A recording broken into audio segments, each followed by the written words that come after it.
አብ ወወልድ ወመንፈስ ቅዱስ አሐዱ አምላክ አሜን። ክርስቶስ ተንሥአ እሙታን አሰሮ ለሰይጣን ሰላም ኮነ። ክርስቶስ በታላቅ ኃይልና ስልጣን ከሙታን ተለይቶ ተነሳ። ሰይጣንን አሰረው፣ አዳምን ነፃ አወጣው። ሰላም ከዛሬ ጀምሮ ሰላም ሆነ ተደረገ። ክቡር አባታችን መላከ ፀሐይ መምህር በቀለ ተሰማ የዚህ ታላቅ ደብር ዋና አስተዳዳሪ፣ ክቡር መምህር ዘማርያም ጌቱ በጠቅላይ ቤተ ክህነት ሐዋርያዊ ተልእኮና ስብከተ ወንጌል መምሪያ ምክትል ኃላፊ፣ ክቡራን አበው መነኮሳት፣ የተከበራችሁ ሊቃውንተ ቤተ ክርስቲያን፣ ሰውና እግዚአብሔርን የምታገለግሉ አዕይንተ እግዚአብሔር ካህናት፣ ለተልእኮ የምትፋጠኑ የኪሩቤል ምሳሌዎች፣ የምስጋና ተባባሪዎች ዲያቆናት፣ የቤተ ክርስቲያናችን ጌጥና ሽልማት ውበትና ድምቀት ፈርጥና ጌጥ የሆናችሁ ኦርቶዶክሳውያን ምዕመናን፣ ምዕመናት፣ አባቶቻችን፣ እናቶቻችን፣ ወንድሞቻችንና እህቶቻችን ሞት በተሻረበት ትንሣኤያችን በተገለጠበት ዕለተ ሰንበት በዚህ ቅዱስ ስፍራ የተገኛችሁ በሙሉ በእግዚአብሔር ስም እንደምን ሰነበታችሁ? እንደምን አደራችሁ? እንደምን አረፈዳችሁ? ለዚህ ዕለት ያደረሰን ለምስጋና የሰበሰበን በምሕረት እጆቹ የደገፈን በክንፈ ረድኤቱ ያቀፈን ቸርነቱ የማያልቅ ሥራው የሚደንቅ የቸርነት ባለቤት እግዚአብሔር አምላካችን ጨለማውን ገፎ በምሕረት እጆቹ ደግፎ በቤቱ ስለሰበሰበን እንድናመሰግነው እንድናገለግለው ስለፈቀደልን ይህን ዕለት ሰዓት በቸርነቱ ስላደለን ስለማይነገር ስጦታው ስሙ የተመሰገነ ይሁን። ለዚህ ዕለት አድርሶ በቤት ተሰብስበን እናመሰግነው ፈቅዶልናልና ሁላችሁም አምላካችንን ከፍ አድርጋችሁ እንድታመሰግኑት በአክብሮት ጠይቃችኋለሁ። ቁጥራችንን ባታሳንሱ ነው። ቁጥራችን ብዙ ነው። በቁጥራችን ልክ ማመስገን ይገባናል። እግዚአብሔር አምላካችን የተመሰገነ ይሁን። እንደተባለው ወቅቱ ሰሙነ ትንሣኤ ስለሆነ ረጅም ጊዜ አልወስድም። አጠር ላለ ጥቂት ደቂቃ አብረን እንቆያለን። እግዚአብሔር አምላካችን የቃሉን ደጅ ከፍቶ ምስጢሩን አሟልቶ ያስተምረን የአምላካችን ቅዱስ ፈቃዱ ይሁንልን። ወዋ ከመ ይኅድር ምስሌሆሙ ከእነሱ ጋራ ሊያድር ገባ። የምንነጋገርበት የትምህርታችን ርዕስ ነው። ቃሉ በሉቃስ ወንጌል ምዕራፍ 24 ቁጥር 30 ላይ ተመዝግቧል። ከእነሱ ጋራ ሊያድር ገባ ይላል። ያው ማን ነው ብላችሁ አትጠይቁኝም፣ ረጅም ጊዜ የሰማችሁት ስለሆነ። እነሱ የተባሉት እንደማን ናቸው? ከእነሱ ጋር ሊያድርስ የገባው ማን ነው የሚለውን አጠር ጠቅለል አድርገን እናየዋለን። እግዚአብሔር አምላካችን ምስጢሩን ይግለጥልን። በዛሬው ዕለት ከጌታችን ደቀ መዛሙርት የሆኑት ሁለት ሰዎች ከኢየሩሳሌም ወጥተው ኤማሁስ ወደ ተባለ መንደር ጉዞ አድርገዋል። ጉዞውን ያደረጉት የትንሣኤ ዕለት ነው። ጌታችን የተነሳበት ዕለት ወንጌላዊ ሉቃስ ይህን መዝግቦታል። የዚህ ታሪክ ባለቤት አንዱ እሱ ራሱ ነው፣ ቅዱስ ሉቃስ። የሉቃስ ወንጌል ምዕራፍ 24 ከቁጥር 13 ጀምረን ስናነበው ሙሉ ታሪኩ ተመዝግቧል። እኔ አለፍ አድርጌ ጥቂት ነገሮችን ብቻ አነሳለሁ። ወይተመተ እንዘ ያንጉሩ ክልኤቱ ውስቴቶሙ ሀገረ እንተ ርግት ኢየሩሳሌም የተነሳ ምዕራፍ እንተ ስማ ኤማሁስ።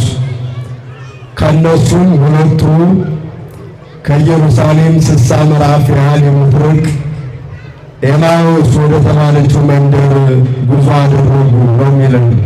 በዚያች ዕለት ይላል ጌታችን በተነሳባት ዕለት፣ ሞት ድል በተነሳበት፣ መቃብር ታሪክ በሆነበት ዕለት የትንሣኤውን ዜና የሰሙ ነገር ግን እርግጠኞች መሆን ያልቻሉ ሁለት ደቀ መዛሙርት ከኢየሩሳሌም ወጥተው ጉዞ ያደርጉ ነበር ይላል። ሁላችሁም እንደምታውቁት አምላካችን የሰው ልጆችን ለማዳን ከሰማይ ወርዷል፣ ከድንግል ተወልዷል። በአጭር ቁመት በጠባብ ደረት ተወስኖ 33 ዓመት ከ3 ወር በዚህ ምድር ተመላልሷል። 30 ዓመት ሲሞላው በባሪያው በአገልጋዩ በዮሐንስ እጅ ተጠምቋል። 40 መዓልትና 40 ሌሊት ከቆመ ሳያርፍ እጆቹን ከዘረጋ ሳያጥፍ በገዳመ ቆሮንቶስ ጾሟል። ዲያብሎስን ድል ነስቶ ምድረ እስራኤል ገብቶ 3 ዓመት ከ3 ወር ወንጌልን አስተምሯል። 3 ዓመት ከ3 ወሩ የትምህርትና የተአምራት ጊዜ ይባላል። ጌታችን ራሱን ለአሕዛብ በተአምራት ለእስራኤል በትምህርት የገለጠበት ጊዜ ነው። ትምህርቱ ሲጠናቀቅ ሲደመደም ለድኅነተ ዓለም በቀራንዮ ተሰቅሏል። በመስቀል ላይ ሥጋው ቆርሶ ደሙን አፍሶ ለሁላችን ቤዛ ሆኗል። በአካለ ነፍስ ወደ ሲኦል በአካለ ሥጋ ወደ መቃብር ወርዷል። በአካለ ነፍስ ወደ ሲኦል ወርዶ 5500 ዘመን በባርነት ተገዘው የነበሩትን የዲያብሎስ ባርነት የሰይጣን ቁራኝነት ያሰቃያቸውን ነፍሳትን ነፃ አድርጓቸዋል። ወደ መቃብር ወርዶ ፈርሶ በስብሶ መቅረቱን ታሪክ አድርጎልናል። በመቃብር ውስጥ 3 መዓልት 3 ሌሊት ሲያድር ሥራ እየሠራ ነበር፣ ሙስና መቃብርን እያጠፋ። እሁድ በመንፈቀ ሌሊት መቃብር የሚከፍትለት መግነዝ የሚፈታለት እንደ አልዓዛር ከመቃብር ወጣ ብሎ የሚጠራው ሳይፈልግ ሞትን ድል አድርጎ የሁላችን አምላክ ተነስቷል። ደስ ይበላችሁ ኦርቶዶክሳውያን። ይህን ትምህርት ቀደም ሲል ወንድሜ ዘማሪ ሊቀ ዲያቆናት ቀዳሜ ጸጋ ትንሣኤውን በደንብ የሚገልጥ ዝማሬ ዘምሮልናል። ትምህርቱን የሚገልጥ ዝማሬ ነው የዘመረልን። ለወንድማችን ዝማሬ መላእክት ያሰማልን። ጌታችን የተነሳው መቃብሩ እንደታተመ ደንጃው እንደተገጠመ ነው። በዝግ መቃብር ነው የተነሳው። ክርስቲያኖች ጌታችንን ከቀበሩት በኋላ ማንም ሊፈነቅለው የማይችል ትልቅ ድንጋይ አንከባለው በመቃብሩ ላይ ዘጉ ይላል። ከዚያም በተጨማሪ መቃብሩን የሚጠብቁ ወታደሮች ተመድበው ነበር። በእርግጥ እነሱ ራሳቸውን መጠበቅ አልቻሉም፣ እንኳን ጌታችንን ጠብቀው ሊይዙት።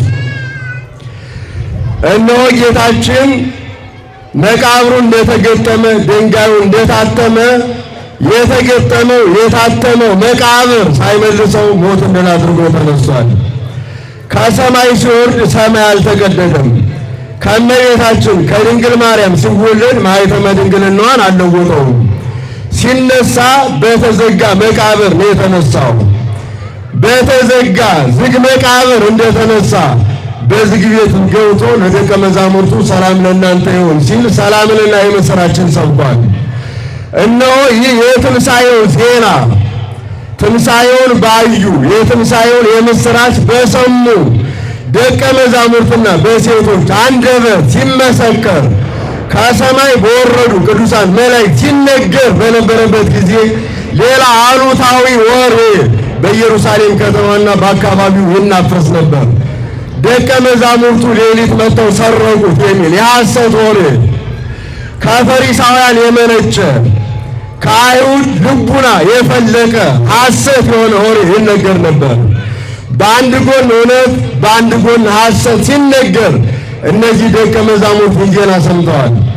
ነገር ግን ከኢየሩሳሌም ወጥተው ወደ ኤማሁስ ጉዞ ያደርጉ በነበረበት ጊዜ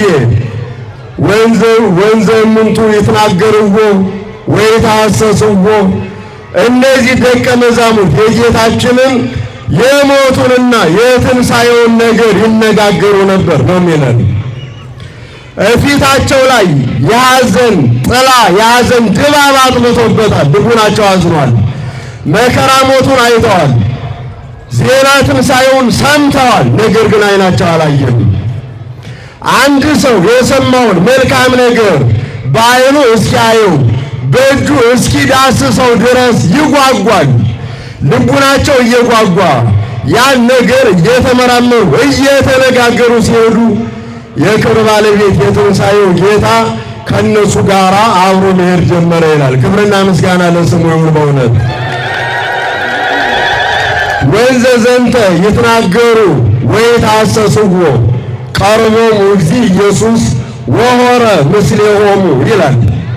ይህን ነገር እየተነጋገሩ እየተመራመሩትም ጉዟቸውን ሲያደርጉ ጌታችን ኢየሱስ ክርስቶስ ወደ እነሱ ቀረበ ይላል። አምላካችን ወደ ሁላችን በምሕረት ይቅረብልን። ከእነሱ ጋራም አብሯቸው ይጓዝ ነበር። ወያይመርዎ ነገር ግን አላወቁትም። እስመ ተእዛ አዕይንቲሆሙ ዓይኖቻቸው ተይዘው ነበርና ይላል። ክርስቲያኖች ዓይነ ሥጋቸው አይደለም፣ ዓይነ ልቡናቸው አልበራም፣ ዓይነ ልቡናቸው አልተገለጠም። የሞቱን የትንሣኤውን ነገር የሚነጋገሩ የሚመራመሩ ቢሆንም ዓይነ ልቡናቸው ተይዞ ዓይነ ሥጋቸው ፈዞ ነበር። ከእነሱ ጋር የሚሄደው ዓለምን የፈጠረ ሞትን ድል ያደረገ ጌታ እንደሆነ አልተረዱም ነበር ነው የሚለን። ብዙዎቻችን ዓይነ ልቡናችን ይያዛል። መንፈሳዊ ነገርን ከመመርመር ከመናገር ከማየት ዓይነ ልቡናችን ይገታል። እግዚአብሔር አምላካችን ዓይነ ልቡናችንን ያብራልን። ዓይነ ሥጋ ቁሳዊ ነገርን እንጂ መንፈሳዊ ነገርን የማየት አቅም የለውም። ዓይነ ነፍስ ዓይነ ልቡና ሲገለጥ ነው መንፈሳዊ የሆነውን ነገር ማየት መረዳት ማን አብሮን እንዳለ መገንዘብ የምንችለው። እግዚአብሔር አምላካችን ከኛ ጋር አለ። ዓይናችን ግን አያየውም። ዓይነ ልቡናችን ቢያየው ዓይነ ልቡናችን ቢገለጥ ግን እሱን ማየት እንችላለን። እግዚአብሔር አምላካችን ዓይነ ልቡናችንን ይግለጥልን። ከእነሱ ጋር በመንገድ አብሯቸው እየሄደ እየተጓዘ አንድ ጥያቄ ጠየቃቸው። ምንትኑ ዝንቱ ዘትትናገሩ በበይናቲክሙ እንዘ ተሐውሩ ትኩዛኒክሙ፣ እያዘናችሁ እርስ በርሳችሁ የምትነጋገሩት እየተከዛችሁ ስትነጋገሩት የነበረው ነገር ምንድን ነው ሲል ጠየቃቸው። ምንድን ነው የምትነጋገሩት ሲል ጠየቃቸው። ይህን ሲጠይቃቸው በእንተ ኢየሱስ ናዝራዊ ቢሲ ካህሌ በቃሉ ወበምግባሩ፣ ስለ ናዝሬቱ ስለ ኢየሱስ ነው የምንነጋገረው። ሁሉን ቻይ ስለሆነው በቃሉም በስራውም ሁሉን ቻይ ስለሆነው ስለ እሱ እንነጋገራለን። ስለ እሱ ነው የምናወራው። አንተኑ ነግድ ለኢየሩሳሌም ዘይታምር ዘኮነ በውስቴታ፣ በዚህ መዋዕል በዚህ ወቅት በዚህ ሰሞን በዚህ ሳምንት በኢየሩሳሌም የተደረገውን የማታውቅ አንተ ብቻህን በኢየሩሳሌም እንግዳ ነህን አሉት። ምንድነው እሱ? ምንትኑ ዝንቱ፣ ምንድነው እሱ ነገር የምትሉኝ ይላቸዋል። የእሱን ነገር እየነገሩ ስለ እሱ ነገር እየተነጋገሩ እንደሆነ አጥቶት አይደለም። የእነሱን ዓይነ ልቡና ለማብራት ዓይነ ልቡና ለመግለጥና ትንሣኤውን መረዳት እንዲችሉ ማንነቱን እንዲያውቁ ሊያለብማቸው ስለፈለገ ነው። ክርስቲያኖች ምንድነው እሱ ሲላቸው ስለ ናዝሬቱ ኢየሱስ ዘከመ አግብርዎ ሊቃነ ካህናት ወመኳንንት ወኮነንዎ ለሞት፣ የካህናት አለቆች አሳልፈው እንደሰጡት እንደሰቀሉት እንደገደሉት አታውቁምን እያሉ የእሱን ሞት ስለ እሱ ይተርጉለት ነበር። እሱም በትዕግሥት ነገር ይሰማቸው ነበር። ይህንን እየሰማ ከተጓዘ ከእነሱ ጋር አብሮ ከሄደ በኋላ አብሯቸው ጉዞውን እያደረገ ደግሞም ወደ መቃብር የሄዱ ሴቶች አስደንቀው ነገሩን። መላእክት እንደተገለጡላቸው እነዚያ መላእክትም ከሞት ተለይቶ እንደተነሳ እንደነገሯቸው ነገሩን። ተነሷል እያሉ ነው።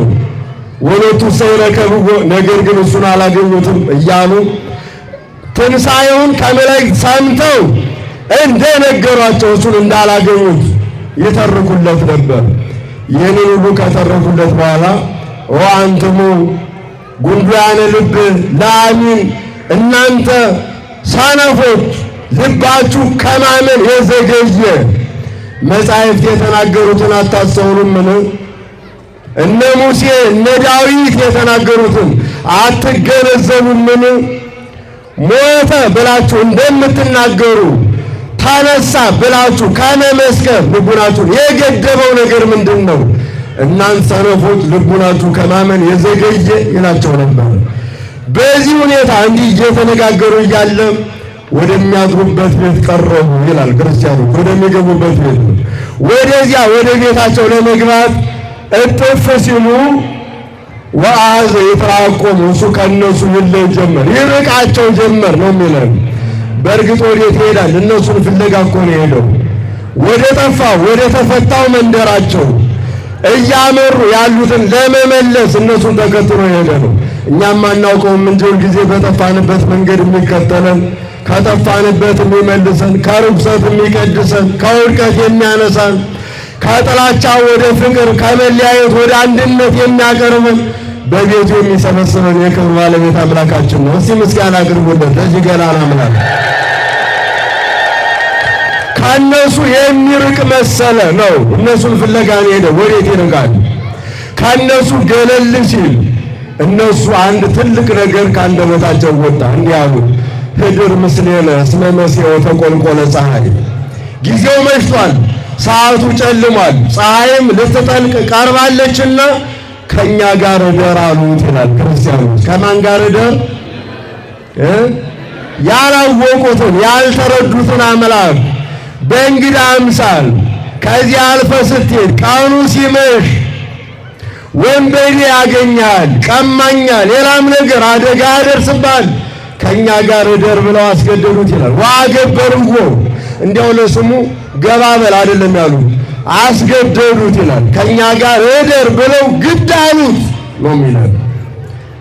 ግድ ስላሉት ይህን ፍቅራቸውን ሊያልፉ አልፈለገም። በእርግጥ መጀመሪያም እነሱን ፍለጋ ነው ሄደ ብያቸዋለሁ። ከዚህ በኋላ ወዋ የህድር ምስሌሆሙ ከእነሱ ጋር ሊያድር ገባ ይላል። አምላካችን ከሁላችን ጋር በረድኤት ይደርልን ይኖርልን።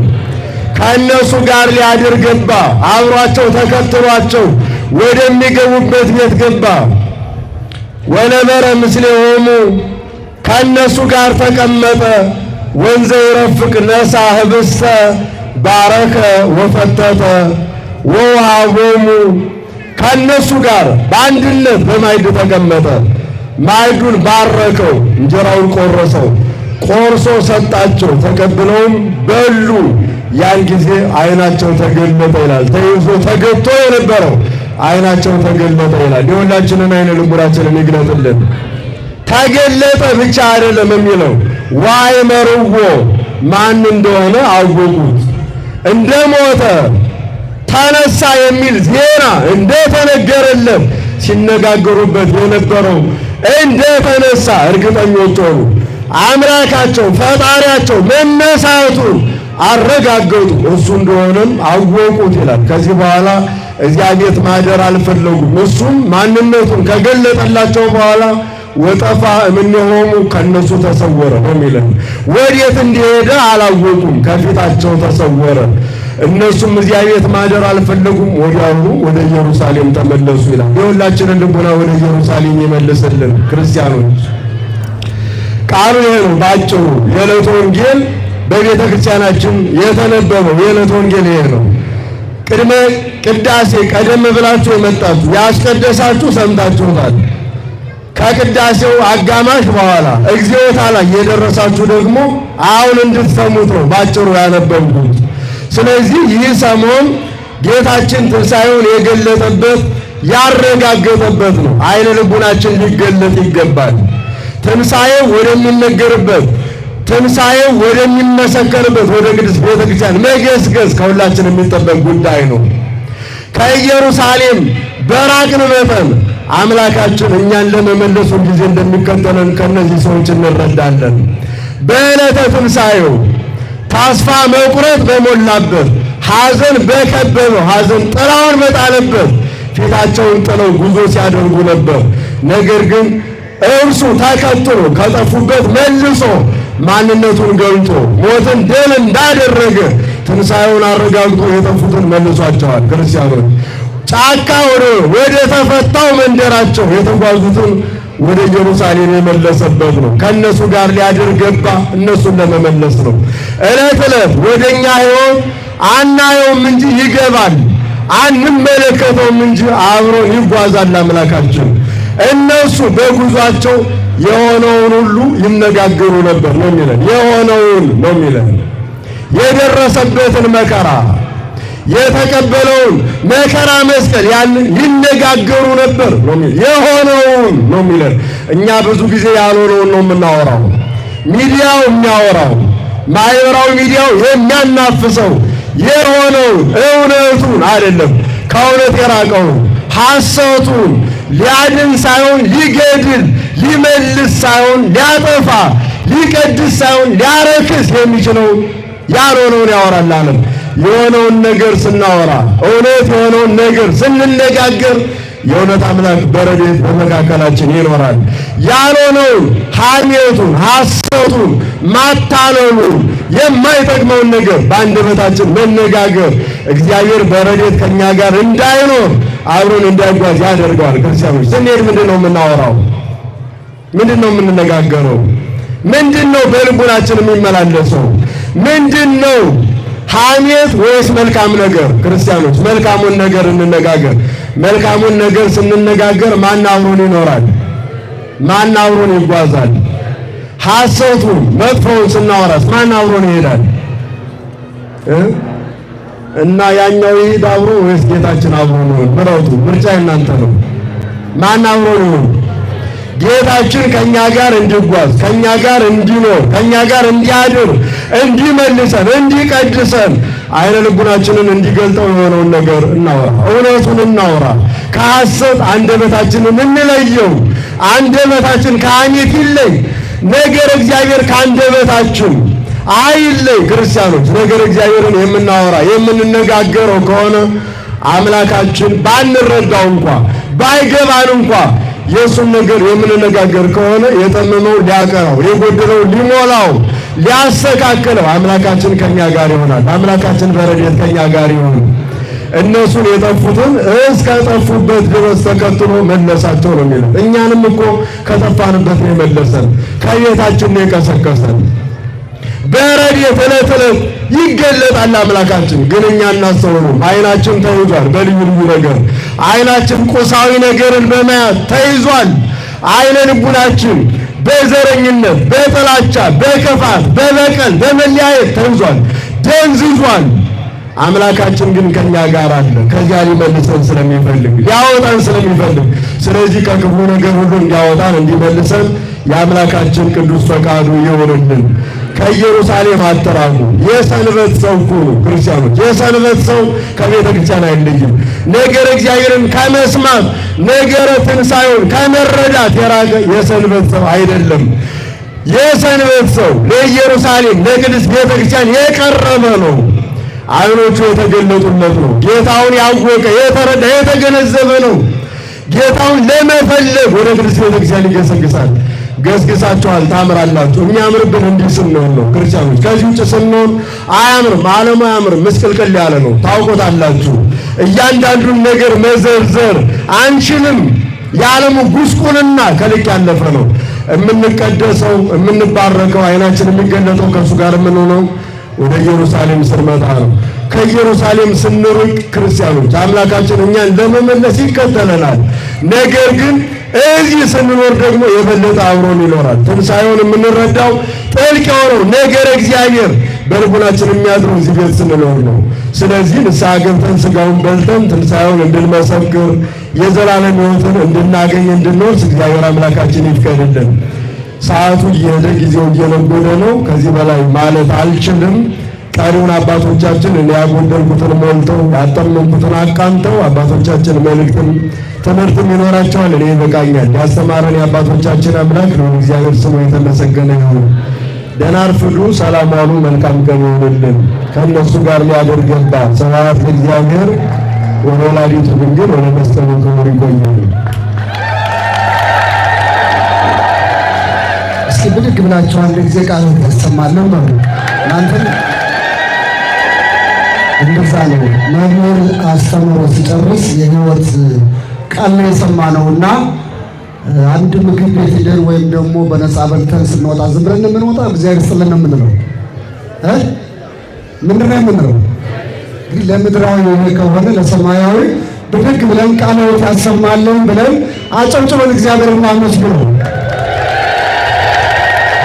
ከዚህ በመቀጠል ወደ ዕለቱ ዝማሬ ነው የምወስዳችሁ። ወንድማችን በመጀመሪያው በዘመረልን አሁን ደግሞ በዝማሬ ያገለግለናል።